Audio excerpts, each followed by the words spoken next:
Assalamu alaikum. Ni Sani Oris kuka ce na ma'aiki na ƙara dawowa bisa wasu marasa kunya da naji suna magana cewa ni ba ɗan kafu bane ba. Duk da kuma abin da na saka saƙona ya kai har gurinsa ya ji. To abin da nake so zan nuna musu ni ɗan kafu ne. Ni ɗan kafu ne. Kuma suna cewa wai ba na zuwa cikin kafi. Ni dama ban fiye zuwa wajen karatu ba, amma duk inda za a fita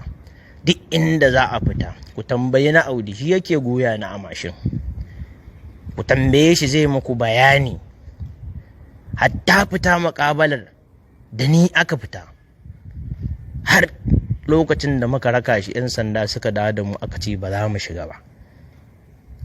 Abin da ya ɓata mana rai, mutumin nan ya ce duniya gaba ɗaya babu irinsa. Duk malaman kanan nan babu wani malami da ba mu zazzaga ba akan shi wannan mutumin, saboda yana kare ma'aiki. Mu kuma duk wanda zai kare ma'aiki wallahi muna bayansa. Mun zazzagi manyan mutanen nan. Akwai wannan mutumin na unguwanmu, Hannasiya ya kira ni min na daina ganin mutuncinsa. Baban su mamman, na daina ganin mutuncinsa, na fita daga sabgarsa. Baba na har cewa in na ƙara zuwa gurin wannan mutumin zai tsine mu, har ya mutu yanzu sai na je na ba shi hakuri a kabarinsa. Amma ku ce wai ba ma tare da shi, ƙarya kuke wallahi. Duk inda ake zuwa, bara ma an gaya muku, tun da aka fara gwagwarmayan nan, kun san lokacin da aka buɗe a Samusa littafin da muka je ƙofar gadon kai nan masallacin Isiyaka Rabi'in nan da ya buɗe, a nan aka buɗe a Samusa, da ni da Sani Oris aka buɗe. A nan ƙofar gidan Ali Mai Tangaran, lokacin da ya ce in sun shirya da shekarar uwarsa zina ta haife shi, da ni aka yi wannan lakcar. Sani Oris da ni aka yi. Gandun albasan nan, gandu sabuwar gandun nan, duk da ake zuwa da ni ake zuwa.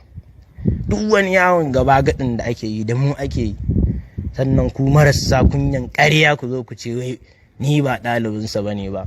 To ɗalibin ko da yake na ce ba zan zagi ba, kuma ka zo ka tuba, wallahi ƙarya ike yi. In ma ya gama cutar da mu, sai dai ya gama cutar da mu tun farko bai gaya mana ƙarya ike wa, ya sa muka zazzagi mutane, muka ci mutuncin mutane, sannan daga baya kuma ya zo ya ce ya tuba. To wallahi mu ko ya tuba sai mun kona masallacin nan. Na daɗa jaddadawa, wallahi sai na kona. Ni Sani Oris wallahi sai na kona wannan masallaci. Ku ji da kyau, wannan ai tuban rainin ma hankali ne. Ko Fir'auna ma lokacin da ya yi wa annabi Musa iskanci, wannan irin rashin mutunci ne Fir'auna biwa annabi Musa ba. A gaban fa al'ummarsa ya ce mai fa mahaukaci ne ba, ya gaggaya mai magana, ya ce ma waye ubangijin nasa, ya gaggaya mai magana, kuma ya biyo annabi Musa fa zai kashe shi ba. Har suka shiga wannan kogin na Maliya, aka buɗe wa annabi Musa ya shiga, sai da ya shiga ya fice. Shi kuma Fir'aunan da ya ga zai mutu sai ya ce wai ya tuba. To irin tubansu ɗaya da wannan tsinan nan. Sani Oris har yanzu ina kan bakata. Littattafai 500, ni abin da yake ƙona min rai kenan. 500 mutanen nan ka ce duk inda ka nuna sai, duk inda kake faɗa kana da hujjojin nan. Littattafan nan ni ina zargin ma ba ma littattafai ba ne, kawai ƙuƙƙullewa kai, kar a ma buɗe a gane cewa ba littattafai ba ne ba, dan ka tsorata su. Allah kuma ya nuna ma ƙarshen ka. Kuma ni na zazzagi mutane da yawa, Allah ma ya sani. Dan Allah duk wanda na zaga akan wannan na neman haƙuri, musamman ma wannan mutumin wanda ake cewa ba ɗan Najeriya ba ne ba, na masallacin Malam Jafar. Na zage shi wannan dattijan nan, don Allah ya yafe mu. Duk wanda ya san ni Sani Oris na zaga akan wannan mutumin, na zage shi ne saboda ma'aiki.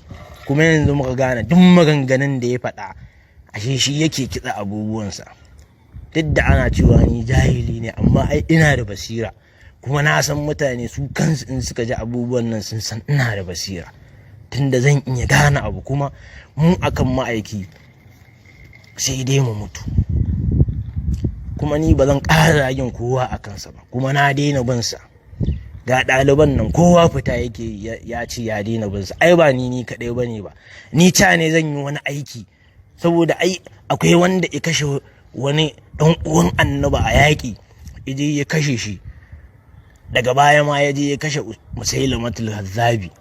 Lokacin da ya kashe shi ce an yi wani kenan, ya kashe wancan masoyan annabi saboda ya ɓata wa annabi rai, ya ce sai ya faranta wa annabi. Ni ma ai yanzu na ɓata mutane rai nake so zan faranta musu, billahi lazi sai na ƙona a buɗe.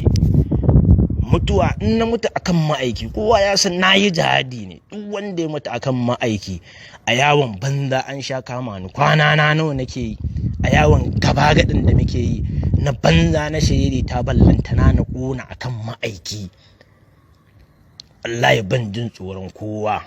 Jiya ai kun zo kun ganna na ganku, kun shige na ganku, kun san na ai, ni ma na san ku. Ba wata barazana da za ku mun ko wani open eyes. Sani Oris ne ko ka ce na ma'aiki. Jiya an ce wai na ɓoye suna na Oris. Sani Oris ne na ma'aiki, na ma'aiki, ni garkuwar ma'aiki ne,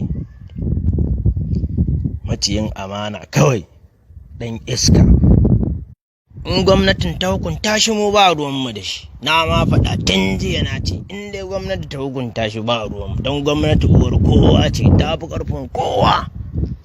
Amma matukar za a kyale shi a ci gaba da gaba gadi, wallahi sai mun kona. Wannan shine ƙarshen sakon Sani Oris. Assalamu alaikum. Ni ne Oris na ma'aiki.